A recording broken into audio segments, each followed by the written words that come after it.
Voilà, salam alaikum, j'espère que vous allez bien, c'est Medicine Differently et on va entamer aujourd'hui le quatrième cours au série de cours demandés de la microbiologie qui est destiné pour les étudiants de la troisième année médecine, quatrième année pharmacie et deuxième année médecine dentaire.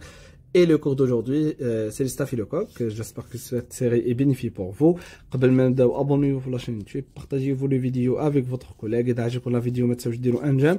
راح نخلي لي القناه تاعي الانستغرام et le telegram في البوات دانفو اللي حاب يطرح الاسئله تاعو يطرحهم تماك ولا في لي كومونتير. راح تلقاو رابط هذا الكور في لا شين دو تيليجرام اللي حاب يمبريميه يقرا منه ولا ريفيزي. Et c'est parti. Donc, bismillah, on va parler en première du chose sur la classification des staphylocoques.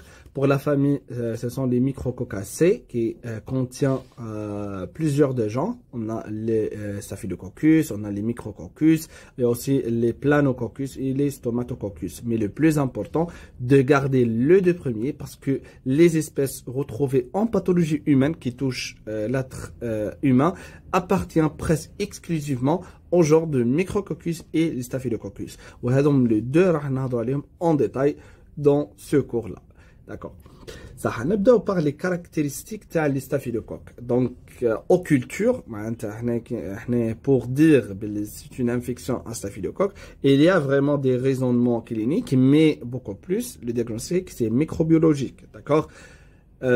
Donc, en culture, en détail, et elle va donner des caractéristiques. Donc, parmi ces caractéristiques, les staph, ce sont des cocci à gram positifs. Veut dire quoi? Quand tu regardes le premier cours de la structure bactérienne, tu as toutes les cours le playlist, tu vas الرابط نتاعو في صندوق الوصف باللي هضرت en détail عن la coloration du gramme, mais معليش نعاود نذكر بها. C'est une caractéristique تبين لنا la réaction de la bactérie à la coloration du gramme. نديروها في اللابو. donc راح نستعملوا هذه donc la coloration pour donc différencier entre les différentes bactéries en fonction de la composition de leurs parois cellulaires. صح. قلنا باللي les staphylocoques ce sont des cocci à gram positifs. معناتها لهنايا راح تكون عندهم coloration violette ولا coloration bleue, d'accord, indiquant باللي la paroi cellulaire de cette bactérie est principalement composée par les peptidoglycanes et يعطيها des caractéristiques vraiment différenciées à les cocci à gram négatives اللي راح يكونوا عندهم une coloration rose ou rouge. D'accord. veut dire quoi كلمة كوكسي؟ كوكسي vraiment كيما لهنا هذو هم لي كوكسي شغل اللي يكونوا شغل دي غراند ريزان داكور شغل عنقود داكور يكونوا مترابطين مع بعضهم ما يخلي دونك لي ستافيلوكوك عندهم une caractéristique راح نشوفها من بعدا qui sont disposés en amas ou en grains de raisin. وركزوا لي عن هذه la description parce que j'ai fait des examens. donc معناتها اللي هنا لي ستافيلوكوك راح يكون عندهم une disposition en grappe irrégulière, donc semblable à des raisins اللي هو العنب. Et cette disposition donc عندها علاقة le mode de division cellulaire ويخلينا نفرقوا de façon vraiment très rapide entre les staphylocoques et les streptocoques qui ont vraiment la forme des chaînes. راح نشوفها في الكور تاعها. mais les staphylocoques عندهم une forme du grappe en raisin. Ce sont des bactéries immobiles. معناتها ما عندهاش des flagelles mobiles باش تسمح لها بالديبلاسمون dans l'environnement. Ce sont des bactéries aéro-anaérobies. mais اللي تشدوه اللي هنا ce sont des aéro-anaérobies facultatifs ماهيش obligatoire. d'accord. ce sont des aéro-anaérobies facultatifs معناتها يقدروا يعيشوا في حضور الأكسجين ولا مش في حضور الأكسجين. هذا على une bactérie vraiment virulente. معناتها سواء وفرنا الأكسجين ولا ما وفرنا لهاش الأكسجين il y a une multiplication. d'accord. معناتها عندها des caractères d'adaptation vraiment soit تقدر تعيش en présence d'oxygène au milieu aérobie ولا en absence d'oxygène اللي هو le milieu anaérobie. Aussi, une autre caractère, donc c'est catalase positive, veut dire que les staphylocoques produisent l'enzyme du catalase. واش معناتها les microbiologistes راح يمدوا pour cette bactérie راح يمد لها le peroxyde d'hydrogène اللي هو l'eau oxygénée. d'accord. et rapidement donc les staphylocoques راح يديروا une décomposition pour le peroxyde d'hydrogène, on va en deux molécules, l'eau et l'oxygène gazeux. D'accord? Mais خلينا ان يديروا فقاعات, d'accord, t'as l'oxygène. Et donc il y a une production du catalase, d'accord? Et là, un catalase positif vraiment va orienter vers le staphylocoque. Et c'est un caractère qui est vraiment distinctif entre les staphylocoques et les streptocoques, d'accord? Voilà. C'est ça toutes les étapes que l'on a pour la formation t'as les bulles d'oxygène, d'accord? C'est pas la peine de prendre, d'accord? Aussi, voilà, c'est ça le catalase, je vous en bas dans le détail. Et c'est ça la coloration de grammes. Comme vous voyez, donne la forme du grain du raisin, d'accord? À chaque anaqid, d'accord? Ils sont pas symétriques, d'accord? C'est ça la forme en culture, t'as les staphylocoques. Voilà, c'est ça le catalase. Donc voilà.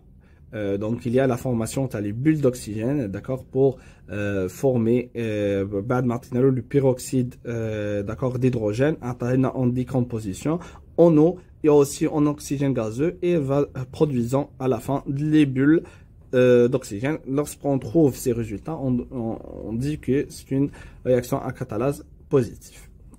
Ça, هضرنا على le genre staphylococcique, donc on a le genre micrococcique. Donc les souches de genre micrococcique donc sont retrouvées dans l'environnement. On peut le trouver ce genre les micrococcus donc dans les différentes parties de l'environnement, dans le sol, l'eau et même sur la peau et aussi les muqueuses, les animaux et les hommes, et ils peuvent également être présents dans les habitats artificiels comme les surfaces inanimées, d'accord, comme par exemple les jouets ou les hawaj hadouma, d'accord. Leur pouvoir pathogène est très faible, se vont considérer contaminants. Comparément les staphylocoques, vraiment les microcoques sont donc moins pathogènes et cela signifie qu'ayant une peu de capacité à causer des maladies chez l'homme et elles sont considérées comme des contaminants dans les échantillons cliniques. وش معنى هذه الهضره معناتها نقدو نلقوهم في لي زيشانتيون باغ اكزومبل هزينا باسيون عندها اون بلوريزي درنا اون بونكسيون بلورال هزينا لو ليكيد بي كي نروحو نديرو في اللابو باش نعرفو لو جيرم اللي دار هذه لا باثولوجي نلقاو دونك لي ميكروكوكوس مي راح نلقاهم شغل دو فابل ابوندونس داكور معناتها هم سون بريزون مي مش هما المسؤولين عن هذه la pathologie. Tout simplement, ils sont présents dans les prélèvements biologiques sans être la cause directe de l'infection. Ça, des rares cas d'infection à microcoque entités décrites comme les endocardites et les septicémies.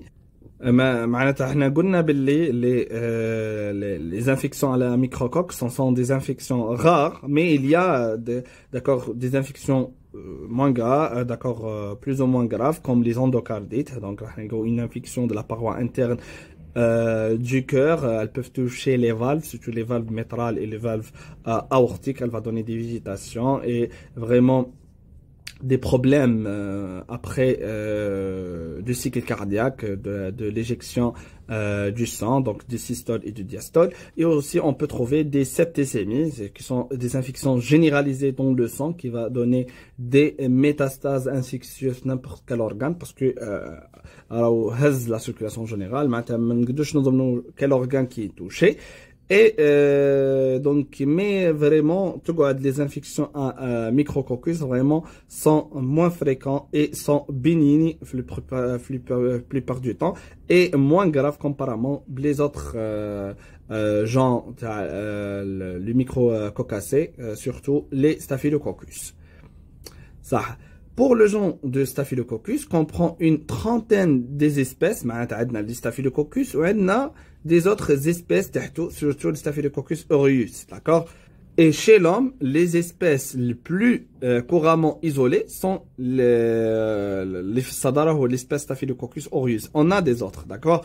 Pour cette espèce, le staphylococcus aureus, donc c'est une espèce qui produit une coagulase, qui est un enzyme capable de coaguler le plasma de lapin, donc qui va donner une idée les Staphylococcus aureus peuvent donc entraîner la formation des caillots du sang, et cette capacité à coaguler le sang te met une virulence pour les staphylocoques aureus, et des abcès, donc vraiment des dégâts. Pourquoi pas la formation des caillots va donner des EDM, va donner des AVC, d'accord. Parce que Inch'Allah en quatrième année en infectieux, les staphylocoques ont d'origine thrombophlébitique.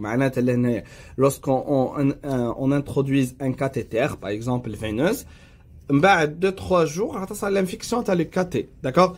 Puis, qui l'infection de le cathéter, vraiment, qu'il y a une formation un caillot infectieux, d'accord, par la coagulation du sang avec le germe. Puis, il dit le phénomène de la fibrinolyse physiologique, d'accord, où dire une fragmentation de le caillot qui est suppuré, qui contient le germe, d'accord.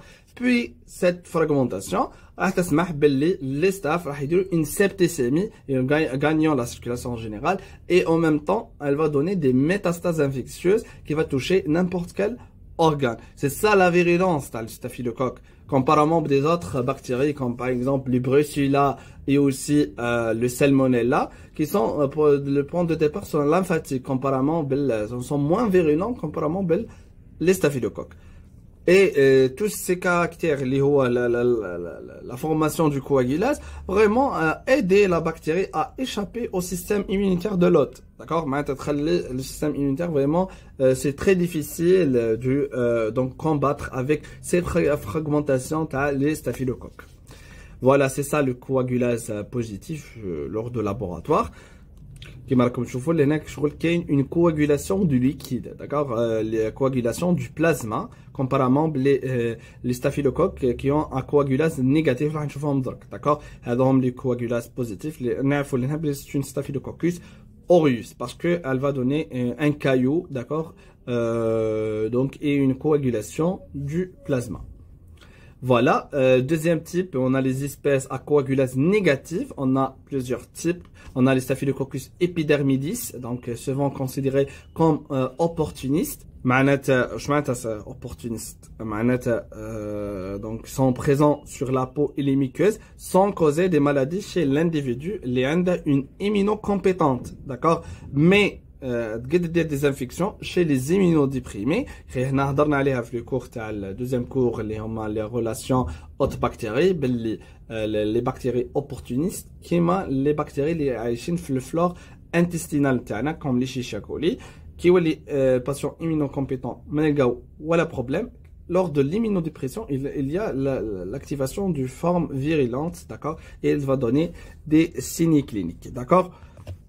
Aucune des autres conditions, sauf l'état de l'immunodépression, les lors donc on utilise les sites stériles, comme par exemple les cathéters, les prothèses médicales, surtout les staphylococcus epidermidis. les بزاف le milieu hospitalier, d'accord, c'est une infection nosocomiale, surtout les prothèses valvulaires, les prothèses par exemple articulaires, t'as le genou, la hanche, t'as l'épaule, d'accord, et aussi les cathéters lors de la culture des Staphylococcus epidermidis, d'accord. On a aussi le Staphylococcus saprophyticus, donc responsable d'infection urinaire chez la femme jeune. Ce sont des bactéries qui vont coloniser la région périurétrale, donc il va entraîner des cystites, donc l'infection de la vessie. Aussi, elle va donner des polyonivrites et principalement chez la femme sexuellement active, d'accord, la femme mariée, d'accord. Et les Staphylococcus saprophyticus donc possèdent un mécanisme pour l'attachement aux cellules épithéliales de l'urètre et de la vessie, et donc favorisant les infections urinaires. Et à une fréquence moindre, on a les Staphylococcus hemimyeliticus, on a hominis aussi, capiticis et articularis. Où ce sont beaucoup plus des infections nosocomiales, les milieux hospitaliers, et toucher beaucoup plus les patients déprimés comparément les immunocompétents. En détail, on va les Staphylococcus aureus. Donc, pour la bêta et le mode de transmission, ce sont des germes ubiquitaires, n'importe quelle région, l'air, le sol, l'eau. Les Staphylococcus aureus et les Staphylococcus epidermidis, donc ce sont des bactéries commençant de la peau et de la muqueuse, d'accord, 30 à 50% des porteurs sains, on trouvait dans l'oropharynx, dans les fosses nasales, les selles et les aisselles, donc sont présents donc sur les muqueuses et la peau de l'immunocompétent. Maintenant, donc, la peau qui est une staphylocoque. D'accord? Ça, pour le pouvoir pathogène, donc, lors d'une maladie, par exemple, une complication secondaire, ou une complication primaire, ou là aussi, lors, par exemple, une immunodépression, elle va donner des dégâts, d'accord. Comment va donner les différentes localisations possibles de les staphylocoques. On commence par les infections cutanées les plus fréquentes, d'accord. Les staph égale la peau, d'accord. La première localisation, par exemple, avec un plaie. D'accord. Quel est l'antibiotique? Des antibiotiques spécifiques pour les staphylocoques parce que ce sont les bactéries les plus fréquentes qui touchent donc les régions cutanées. D'accord. Parmi ces lésions cutanées, on trouve donc le furoncle, qui c'est une infection de follicules pileux et les tissus environnement, d'accord, donc le follicule pileux, je vois en bas les photos. Aussi, on a les anthrax cutanés, ou aussi un autre nom, le carbone cutané, donc c'est une infection cutanée grave causée par les staphylocoques aureus. On a aussi les panaries, c'est un motif très fréquent aux urgences, d'accord, les panaries, qui sont une infection dans les tissus mous autour des angles, d'accord, et souvent sont douloureuses et enflées, d'accord. Un aspect, donc tu vois la photo, je fais l'aspect les panaries, d'accord. Pour les infections ORL, donc peuvent provoquer des infections dans les voies donc respiratoires supérieures, telles comme les otites, les infections de l'oreille, et aussi les sinusites, les infections des sinus. Aussi les infections déchireuses, on peut trouver les arthrites, les pleurésies, donc la présence du liquide au niveau de la cavité pleurale, les arthrites aussi, les péritonites, la présence du liquide aussi au niveau du péritoine, d'accord. C'est ça, ce sont des bactéries très virulentes parce que comme tu vois, elles ont beaucoup de sites, d'accord. Surtout les séreuses, madame les séreuses, elle est virulente. D'accord. Et aussi les infections osseuses, les infections sur prothèses, surtout les staphylococcus epidermidis. Les staphylococcus epidermidis aussi les staphylococcus aureus, mais l'épidermidis c'est une infection nosocomiale comparément elle est communautaire, elle est nosocomiale, les patients les prothèses osseuses ou la cardiaque ou la valvulaire, d'accord, pour coloniser, d'accord. On a aussi les infections viscérales, donc comme l'abcès du poumon, qui est une vraiment donc caractère très important, par exemple la présence d'une image d'un abcès donc sur la radiographie thoracique, on peut نبداو par un traitement probabiliste قبل ما نهزوا les résultats donc la culture تاع les bactéries.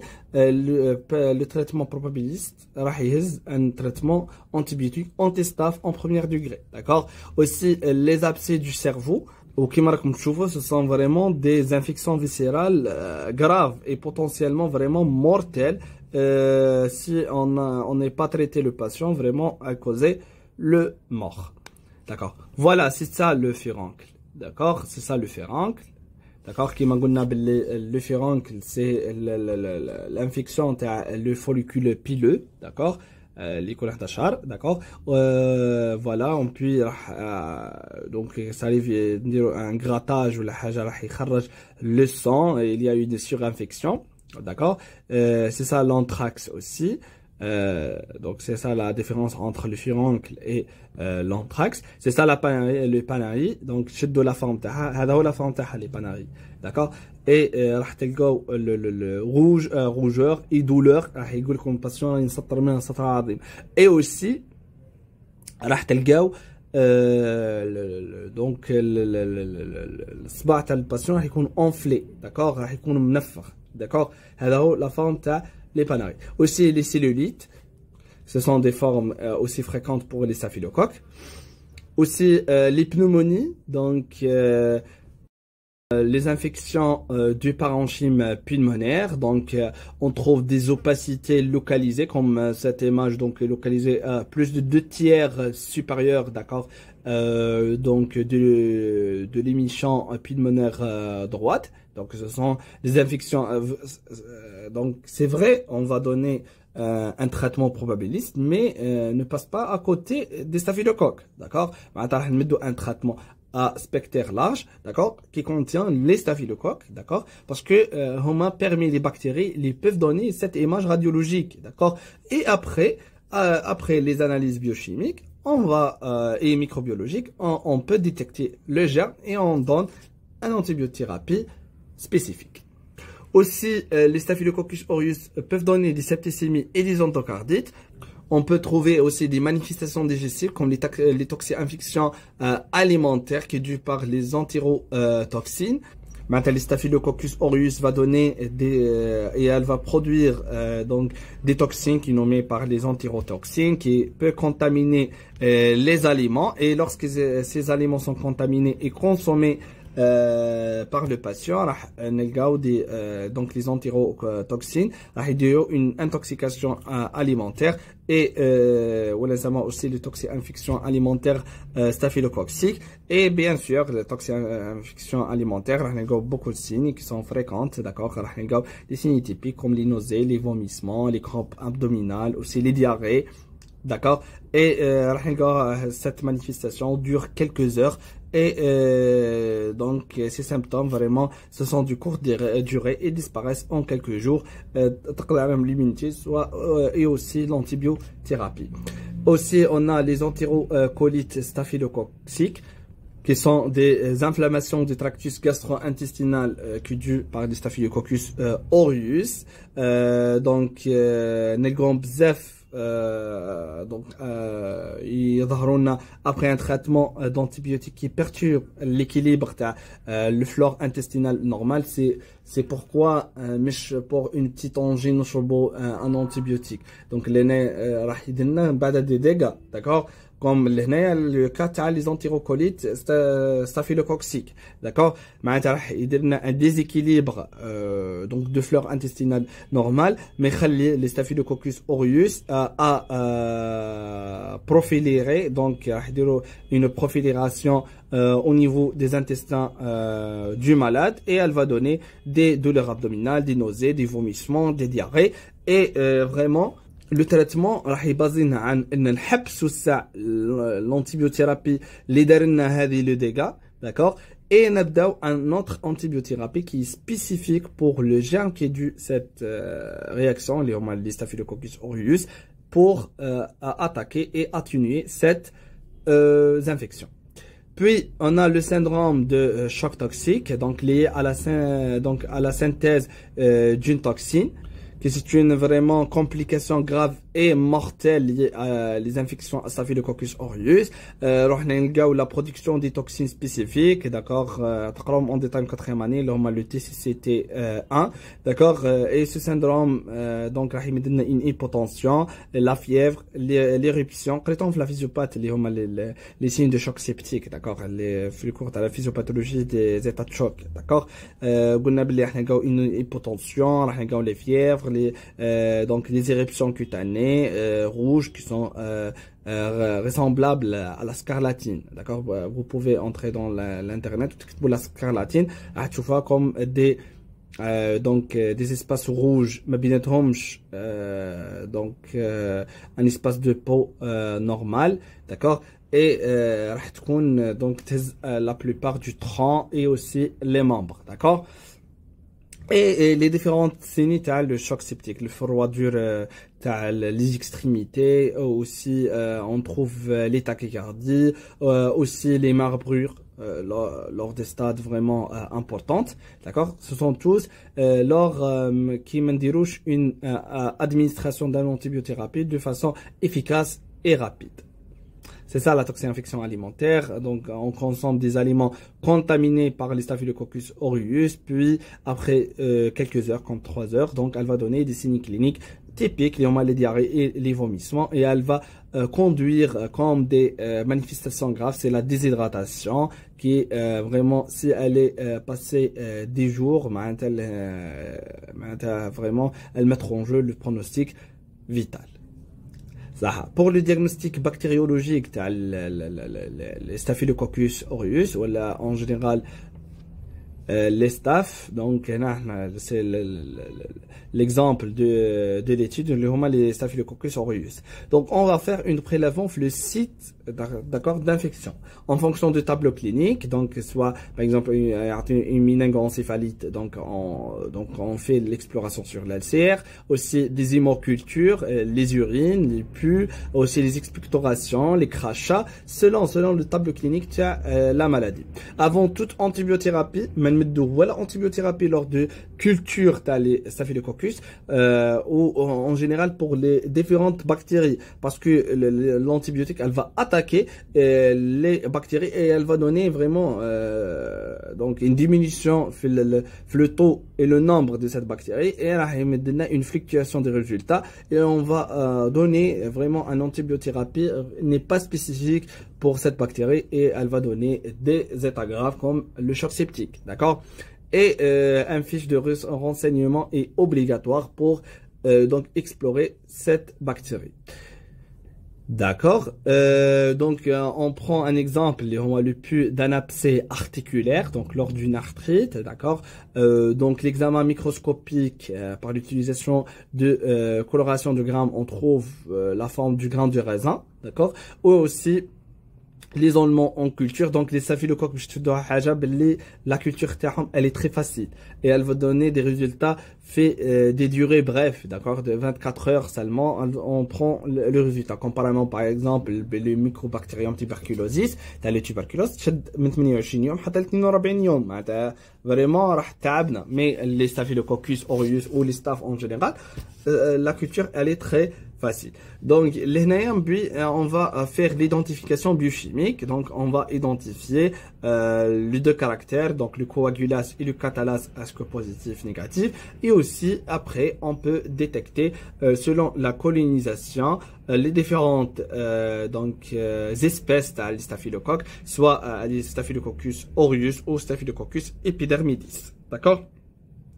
L'examen direct microscopique راح يعطينا les caractères اللي هضرنا عليهم في الديبي de cours, la présence du coccé à gram positif disposé en amas, grappe de raisin, راح يكونوا diplocoques معناتها زوج حدا بعضهم ou en courte channel, et le plus important ce sont des bactéries immobiles.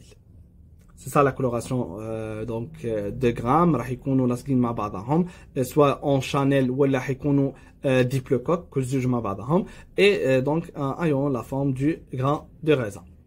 Puis les caractères culturaux, donc les staphylocoques poussent sur un milieu ordinaire entre 18 à 24 heures et à une température de 37 degrés Celsius. Donc entre 10 et 45 degrés Celsius, c'est ça la température optimale pour ces bactéries. Ils sont anaérobies facultatifs qui m'ont dit comme début de cours, qui soit milieu contient l'oxygène ou pas. وهذا permet les caractères de virulence et la pathogénicité de staphylocoque, d'accord. Pour les prélèvements polymicrobiens, on utilise des milieux sélectifs باش ما تتخلطش les staph avec des autres bactéries. On a le milieu de Chapman, c'est un milieu sélectif couramment utilisé pour les staphylocoques. Il contient le mannitol, qui est un sucre utilisé par les staphylocoques pour la croissance, et aussi on utilise une concentration vraiment élevée de le chlorure du sodium l'NaCl à 7,5%. Et cette forte concentration pour inhiber la croissance des nombreuses bactéries liées, d'accord, fait la colonie, d'accord, le staphylocoque. Mais aussi, elle va favoriser la croissance des staphylocoques qui sont relativement tolérés au sel. Maintenant, surtout le milieu qui contient les sels.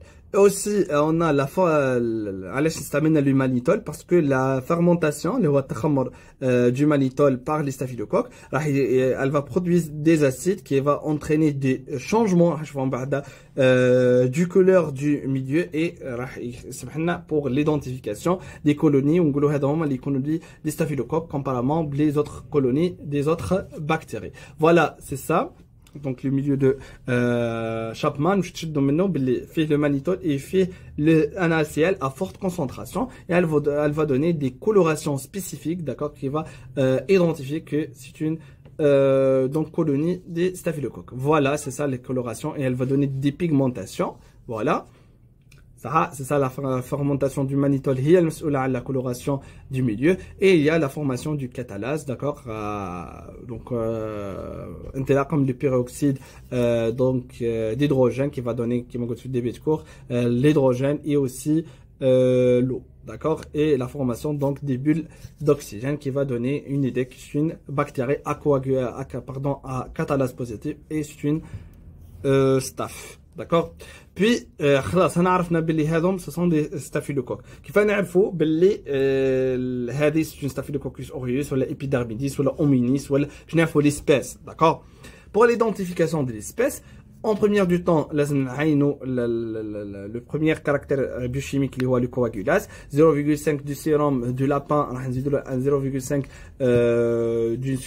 d'une suspension dense de la bactérie, donc incubation de 24 heures à 37 degrés Celsius. On trouve une réaction observée chaque 2 heures car il y a un risque de résolution du caillot par le fibrinolyse. Et donc on trouve la formation des caillots et la formation donc de coagulation et on peut dire que cette espèce coagulase positif. Il y a une formation du coagulase, donc c'est une bactérie à coagulase positif, c'est négatif, donc c'est une bactérie à coagulase négative. Voilà, c'est ça le coagulase. Puis il y a des autres identifications biochimiques, c'est pas la peine de prendre, d'accord, plus détaillé sur l'identification des caractères biochimiques, des staphylocoques, donc la formation du glucose, du fructose, aussi l'ADH, aussi les NAG, aussi des différents sucres, d'accord, pour donc identifier par les différentes espèces. Ça, ce sont des staphylocoques. On va faire systématiquement un antibiogramme pour identifier est-ce que donc quels sont les germes résistants à pour les différentes le cours la résistance aux antibiotiques pour cette colonie les différentes antibiotiques les bêta-lactamines donc les macrolides les aminosides est-ce que cet antibiotique ils réagissent avec réussite يتاكي هذم les bactéries ويقضي عن هذم les colonies راح نشوفوا pour donner un antibiotique qui est vraiment donc spécifique et sensible pour cette bactérie, d'accord, vraiment une amélioration sur le plan clinique, d'accord. Pour les résistances aux antibiotiques, on a les bêta-lactamines, surtout les Staphylococcus aureus multirésistants, ça va aller en détail le cours les antibiotiques.